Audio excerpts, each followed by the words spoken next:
Je vous salue chers amis et je vous invite à pénétrer dans les coulisses du théâtre de la cruauté. Excusez-moi. La question du jour est la suivante, peut-on zouzer sa mère et espérer s'en sortir sans trop de séquelles psychologiques? Il était une fois un mec qui s'appelait Oedipe. Et comme vous pouvez le voir, Oedipe ne part pas très bien dans la vie. Mais heureusement pour lui, le roi et la reine d'un bled qui s'appelle Corinthe faisaient une balade et l'ont trouvé et ramené chez eux. À l'adolescence, Oedipe découvre que ses parents ne sont pas ses vrais parents, alors il part sur les routes pour trouver ses vrais parents. En chemin, il croise quelqu'un qui lui dit qu'il va tuer son père et ken sa mère, ça le fait bien rigoler. Après, il met sur la gueule d'un vieux qui lui bloquait le passage.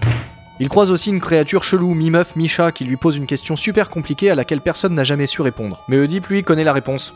On sait pas pourquoi. Alors la créature mi-meuf, mi-chat se suicide tellement elle a le seum.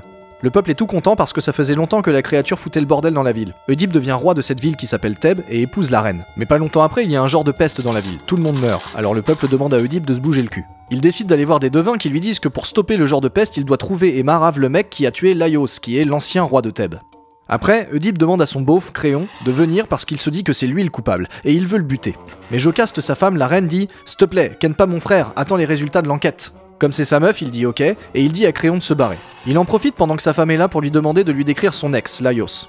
Et là, il est tout troublé. Parce que le profil du mec colle vachement avec la tête du mec qu'il a dérouillé il y a quelques semaines sur le chemin vers Thèbes, un vieux type tout gaze qui lui avait manqué grave de respect. Il continue d'enquêter et appelle le seul témoin qui a survécu, un petit berger. Le type veut pas trop parler, mais Oedipe lui monte le poing, alors il commence à tout balancer. Qu'en fait, Oedipe, c'est pas le fils de qui il croit. Que lui, le petit berger, il l'a récupéré tout bébé des mains de Jocaste qui lui avait percé les chevilles pour que ce soit plus facile de le suspendre à un arbre parce qu'elle voulait le tuer. Et que d'ailleurs, comme par hasard, Oedipe ça signifie pied enflé. Mais bref, lui, le petit berger, il a pas pu pour des raisons morales laisser un bébé comme ça, alors il a donné le bébé à un autre petit berger, qui l'a donné à des gens, et que les gens ont fait croire à Oedipe qu'ils étaient ses parents, alors qu'en fait c'est pas vrai. Là, Oedipe il comprend. En fait, ses parents ne sont pas ses vrais parents, et le vieux type qui l'a tué sur le chemin, c'est son vrai papa, et que par voie de conséquence, Jocaste, c'est sa vraie maman. Et il se sent tout bizarre quand il comprend qu'il a ken sa mère pas plus tard que ce matin. Du coup, Jocaste aussi est trop dégoûté et elle se pend. Oedipe arrive dans le palais, il voit le cadavre de sa femme qui est aussi sa mère, et il est vraiment pas content, donc il se crève les yeux pour ne plus voir la lumière du jour. Là, Créon, qui est devenu roi entre-temps, lui dit de se casser. Mais il a quand même le droit de dire au revoir à ses enfants et aussi « Désolé, mais vous êtes des bébés de moi et ma maman, ça va pas être facile votre vie. » Et voilà.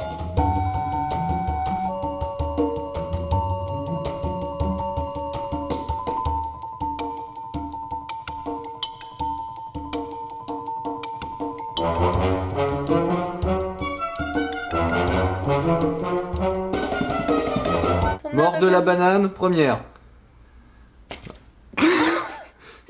C'est dur. C'est nul. En fait, il est vachement dur, mais oui. Elle est super dure, mais il est hyper dur.